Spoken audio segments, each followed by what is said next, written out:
Hi అండి. ఇవాళ special అయితే కాకరకాయతో అనమాట. కాకరకాయతో ఒక స్నాక్ ఐటెం లాగా అయితే చేస్తున్నానండి. దేనికైనా బాగుంటుంది అనమాట, సైడ్ డిష్ లాగా. ఒకసారి చూద్దాం తయారీ విధానం. ఇదిగో చూస్తున్నాం కదండి, ఇవైతే ఈ సైడ్లో ఇవి కట్ చేసుకోవాలన్నమాట. ఇవి పైనే తీసేయాలండి, ఇట్లా మొత్తం తీసేయదు, ఇట్లా ఏదో కొంచెం ఇట్లా తీసేసుకోవాలన్నమాట.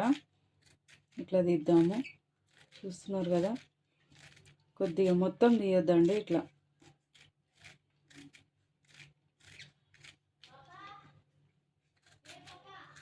ఇట్లా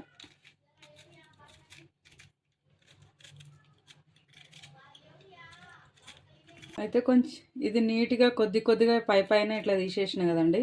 ఇప్పుడు కట్ చేసుకుందాం అనమాట.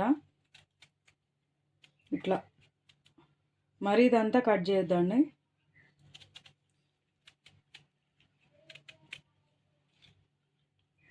చూస్తారు కదా, ఇట్లా అనమాట. మనకు ఎంత సన్నగా వీలైతే అంత సన్నగా ఇట్లాగే పొడువుగా కట్ చేసుకోవాలన్నమాట, బజ్జీ టైపు.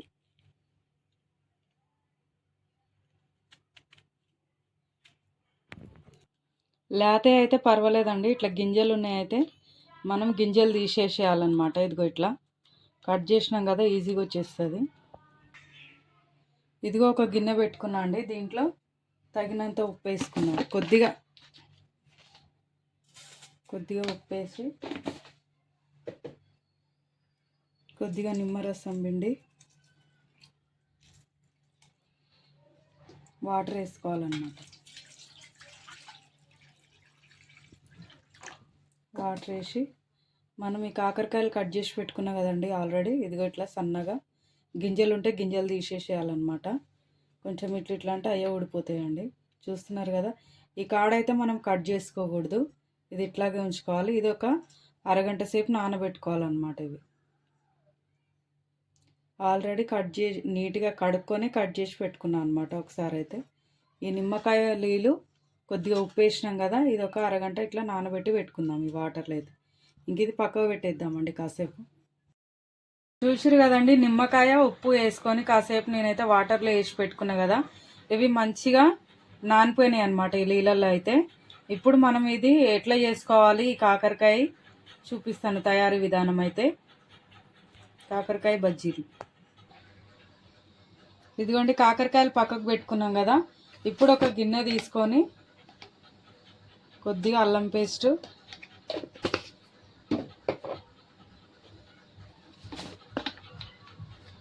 కొద్దిగా ఉప్పు, టేస్ట్కి సరిపడా ఉప్పు,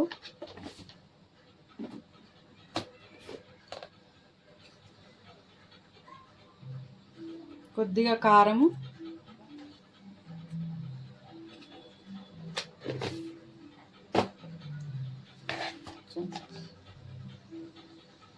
కొద్దిగా పసుపు, ఒక స్పూను మొక్కజొన్న పిండి, ఇది ఒక స్పూను శనగపిండి ఇద్దాం.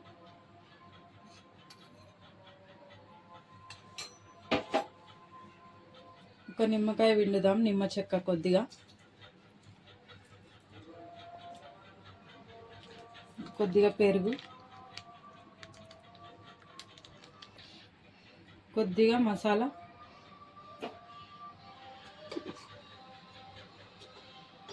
ఇప్పుడు ఇవన్నీ మంచిగా కలుపుదాం.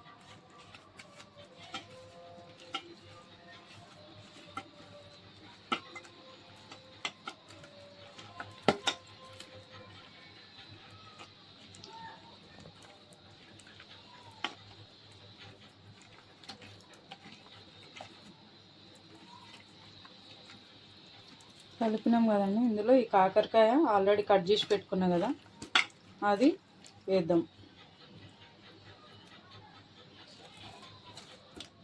కాకరకాయకి ఈ మసాలా పట్టిద్దాం బాగా.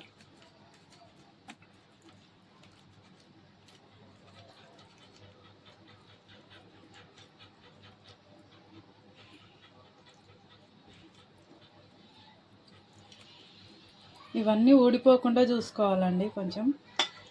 అయితే ఎప్పుడు మనం చేసుకునే బజ్జీలు ఇట్లా మిరపకాయ బజ్జీలు కాకుండా అప్పుడప్పుడు ఇట్లా షుగర్ పేషెంట్స్కి కానీ వాళ్ళకైతే చేసి పెట్టచ్చు. మన పేరెంట్స్ ఉంటారు కదండి, మనం కూడా తినొచ్చు అనమాట. మంచిదండి. ఎప్పుడు మంచిగా ఇష్టంగా తినే ఫుడ్ కాకుండా అప్పుడప్పుడు ఇట్లా చేదు వాటికి కూడా కొంచెం మనకి తినే అలవాటు చేసుకోవాలన్నమాట. ఇది దీంట్లో పెడదాం, పక్కకు పెడదాము. ఈ మసాలా దీనికి సరిపోతుందండి, మీరేం కంగారు పడవద్దు అనమాట. అయ్యో సరిపోతుందా లేదా అనేది. మనం ఎక్కువ తీసుకుంటే ఎక్కువ కలుపుకోవచ్చు అనమాట. ఒక్కొక్క 2 స్పూన్లు అయితే వేసుకోవచ్చు అనమాట. మొక్కజొన్న పిండి, శనగపిండి అట్లా. చూసిరు కదండి, మసాలా అంతా దీనికి పట్టించేసినాం కదా. ఇప్పుడు మనము ఆయిల్ వేడెక్కిందండి, ఇందులో అయితే పెట్టేసుకుందాం అనమాట.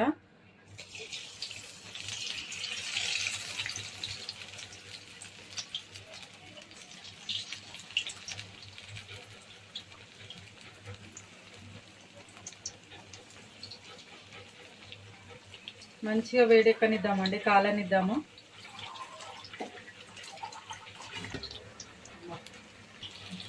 ఒక స్పూన్ ఉంటుంది కదండి, ఇట్లా తీసుకొని ఇవి కొంచెం మనము ఇట్లా ఎడంగా అనుకోవాలన్నమాట. ఎందుకంటే అన్నీ నేను చిన్న చిన్న ముక్కల్లాగా ఇట్లా కట్ చేసుకున్నా కదా, ఆ ముక్కలన్నీ మంచిగా వేగాలంటే మనం ఒకే దగ్గర ముద్ద ముద్దలాగా వేస్తే వేగదండి. ఇదిగో కొంచెం వేసిన ఒక 2 నిమిషాలకైతే ఇదిగో ఇట్లా అంటే కనుక మంచిగా కొద్దిగా ఇట్లా ఇట్లా అంటే కనుక అన్ని లేయర్లు మంచిగా మగ్గుతాయి అన్నమాట. చూసిరు కదండి, ఈ కాకరకాయ బజ్జీలు అయితే రెడీ అయిపోయినాయి అనమాట. ఇంకా ఇది తీసేసుకోవడమే. చూసిరు కదా సింపుల్గా అండి, ఎలా చేసుకోవాలి ఏంటి అనేది చూసిరు కదా. ఇప్పుడైతే ఇది తీసేసి వేరే ప్లేట్లో అయితే పెట్టుకుందాం అనమాట. హాయ్ అండి, చూసిరు కదా బజ్జీలు, కాకరకాయ బజ్జీలు అయితే ఎలా చేసుకోవాలి ఏంటి అనేది సింపుల్గా చేసుకోవచ్చు. టేస్ట్ అయితే అదిరిపోతుందండి. ఒకసారి నేను చూపించిన విధానంగా అయితే మీరు కూడా ఖచ్చితంగా ట్రై చేయండి. ఓకేనా అండి, నా ఛానల్ ఫాలో అవుతూ ఉండండి. మరొక